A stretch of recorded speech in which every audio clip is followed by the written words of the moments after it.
Unmeasured is not a traditional tutorial. It's more like a micro course in versatility. This is meant to be a confidence builder and idea booster. This is shooting from the hip baking at its finest. If fast-paced videos that get directly to the point are what you're after, then you best keep on scrolling. However, if you want insight, tips, and whimsical storytelling from Amanda, the owner of Do What Desserts, a food truck and bakery with decades of experience, then you're in the right place.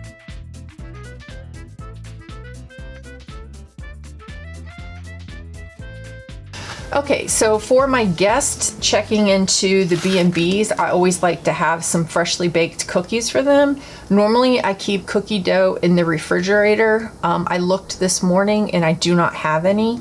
And I have guests checking into both B&Bs, and so I need to whip up some dough to get it in the oven so it can cook, cool, and then me put them in bags. The time is now 11:10, which means I need to go ahead and get moving on this so I can get it cooked.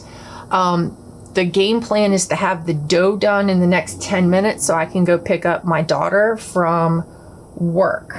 All right, so the main thing to remember with cookies is for every 1 cup of whatever kind of butter base you're gonna use is 2 eggs. Cookies used to absolutely be my Waterloo. They'd either turn out like little cakes or like totally flat.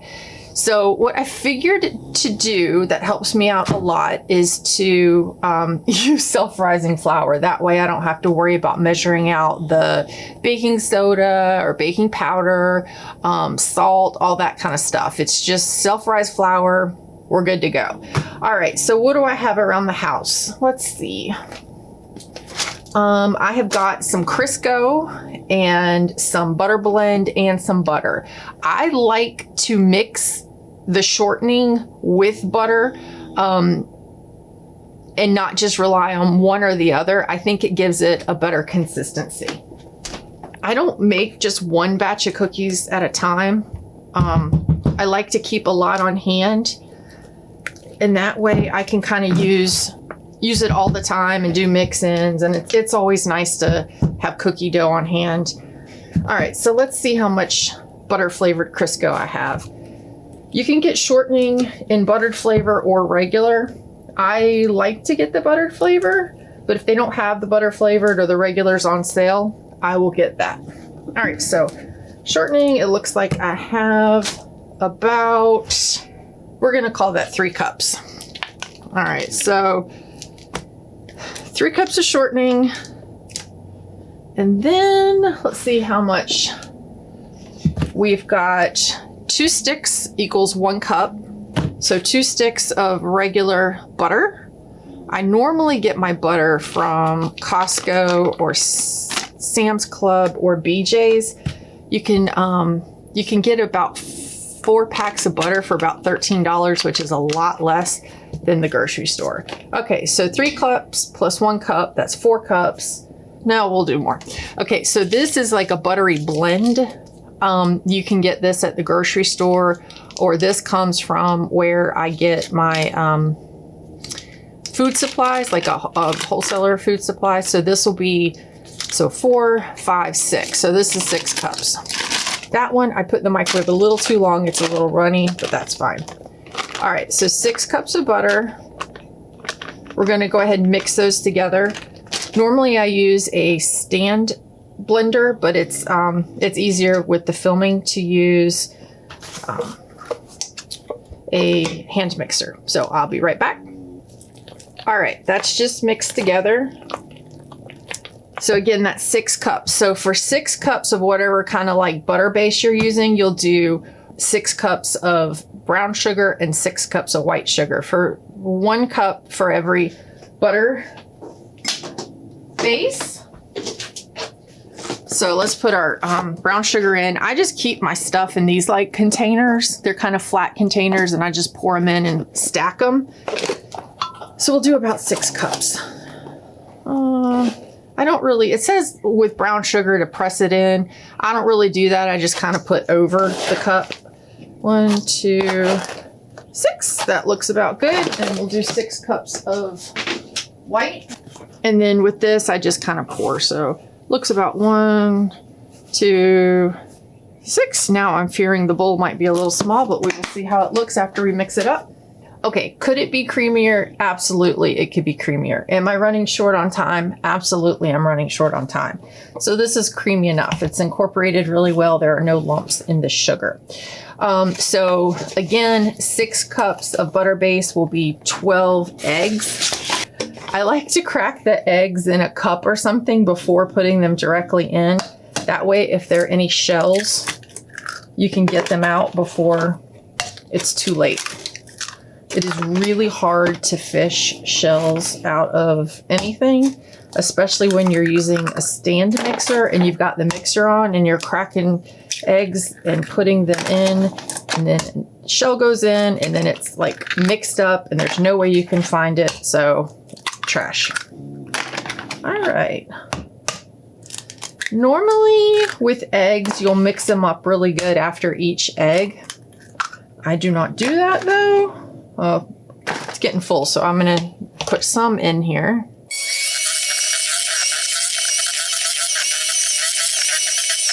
All right, and we're also going to use the spatula to scrape down the sides and the bottom. All right, eggshells go into compost. I was at the grocery store this morning and the only eggs they had, because we're on a apparently egg shortage, were eggs in these styrofoam containers. I don't like those. I like the compostable containers better, but that's all they had. So let me get these incorporated in.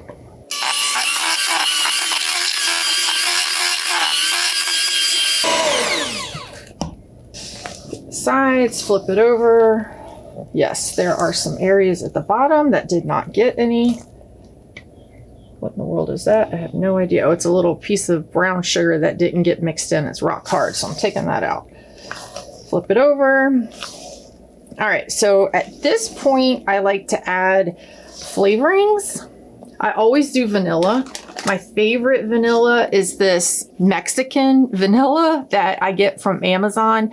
It's cheapest per ounce, and it smells really, really good. I don't use pure vanilla just because it is so expensive and I do so much cooking. So I use imitation, but this is really good imitation. We'll put in a few tablespoons of that. That looks good. And then I like to use butter flavoring. The best butter flavoring I think is this Watkins butter extract. Smells just like butter. Put in a little bit of that. That looks good. Better too much extract than not enough extract. And then I like to use this vanilla bean powder. Vanilla beans are super expensive, and you cut them open and you scrape out the bean. You don't really get that much. So this powder is nice. Smells so good, and it's really strong. All right, let's get that mixed in.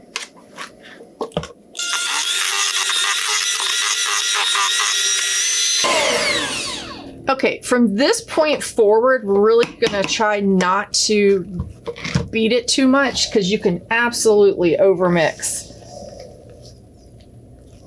And that is not what we want. So we're pulling around and we're folding it over. Pulling around and folding it over. We're gonna incorporate the self-rising flour. I like to add a little extra salt. I always use sea salt, not the table salt, and this is just kind of a mixture of pink Himalayan and white. Just put a little in it for extra. Okay, so self-rising flour. We will put a little in at a time, especially since this bowl is so small. It's going to be super full, and I don't want it coming all over the place. So we'll add a little at a time. I mean, generally it's around 3 cups per 2 eggs, but I don't really measure it, so we'll just add a little. It's going to be super messy, but that is fine.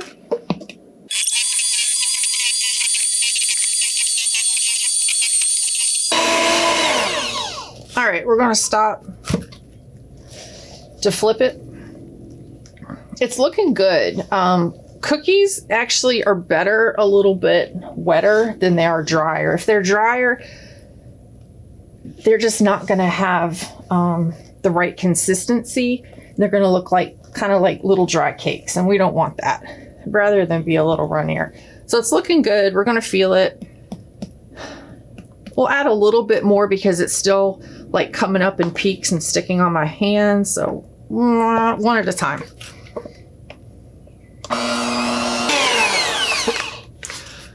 Okay, like I said, I don't want to over mix it. So we're going to stop right there. It's a little wet, but by the time we add our mix-ins and stuff, it'll be fine. All right, fold it over. See how there's still some flour that didn't get mixed in. Oh, there's a bunch here. Totally fine. We'll get it mixed in now. Just make sure it's all absorbed. All right, now we were going to mix in chocolate chips or whatever you want.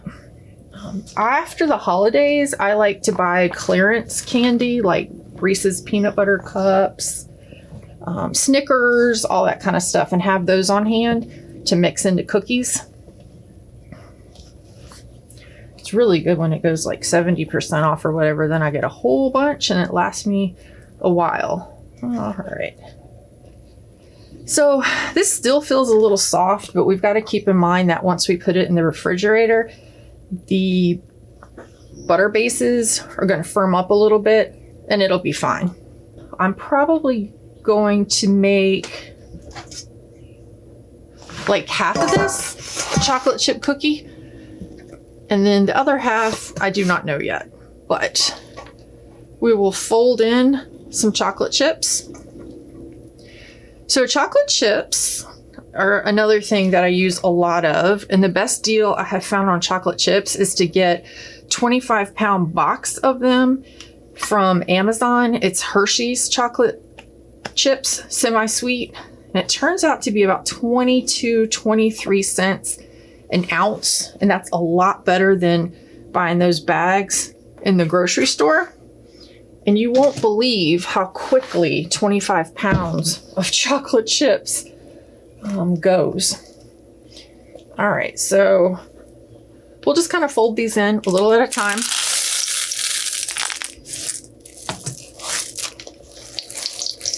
Make sure you get the bottom good, scrape around the sides, turn the bowl. Okay. All right, so I could probably fold in a few more, but I think it's good for now because what I'm going to do is when I cook them, after they come out of the oven and they're still warm, I'm going to throw some chocolate chips on top and they'll melt a little bit and stick to the top, and that'll give it some more chocolatey flavor.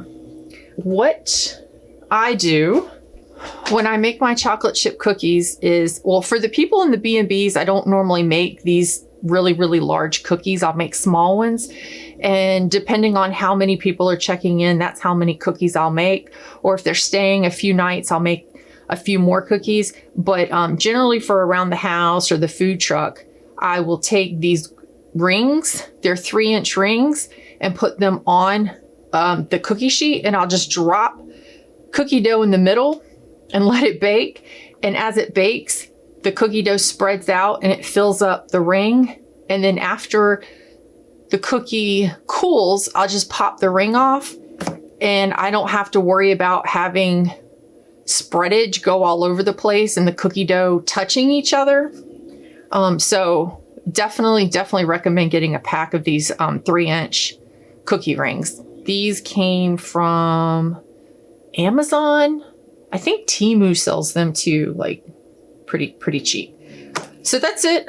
Once you have the base, you can use anything you want to mix in. It's a little different if you do like oatmeal raisin or something like that. But I mean, technically you could mix some oatmeals and raisins in this, but I would probably just use Snickers or some sort of Valentine candy clearance leftover stuff I got to make a different flavor for that. And if you want to do chocolate chip or chocolate whatever, don't put in as much flour and add some cocoa powder, and that works. As I was washing my hands, I remembered a couple things I should mention. Cookie dough is always better if it's chilled out of the refrigerator. So put it in an airtight container, pop it in the refrigerator. Generally 3 or 4 hours later, it's much easier to scoop. I like to scoop up with an ice cream scoop and plop it down. I like parchment paper instead of the silicone. Definitely do not put any sort of baking spray because then that would just make the cookies slide. When you use parchment paper, it absorbs a little of the oil and it helps a lot.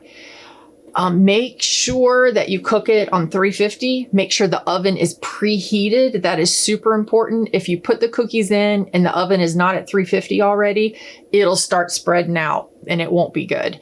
And take the cookies out when they start to get a little brown around the edges. It'll still be light in the middle, but if you overcook them, they're just going to be hard as a rock and you don't want that. And then cook it in the middle of the oven. If you cook it too high, they're going to burn on top. If you cook it too low, they're going to burn on the bottom.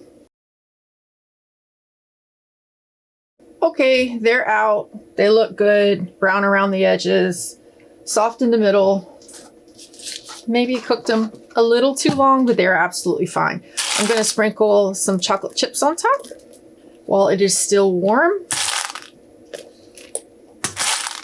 Just throw them on. If I hadn't put the extra salt in the dough, I would probably sprinkle them with a little sea salt.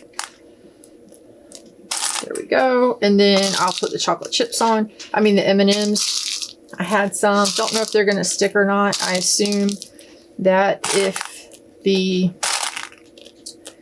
they're on top of the chocolate, they will stick. Because the chocolate will make them stick. They may not stick on their own. We'll see. No big deal if they don't.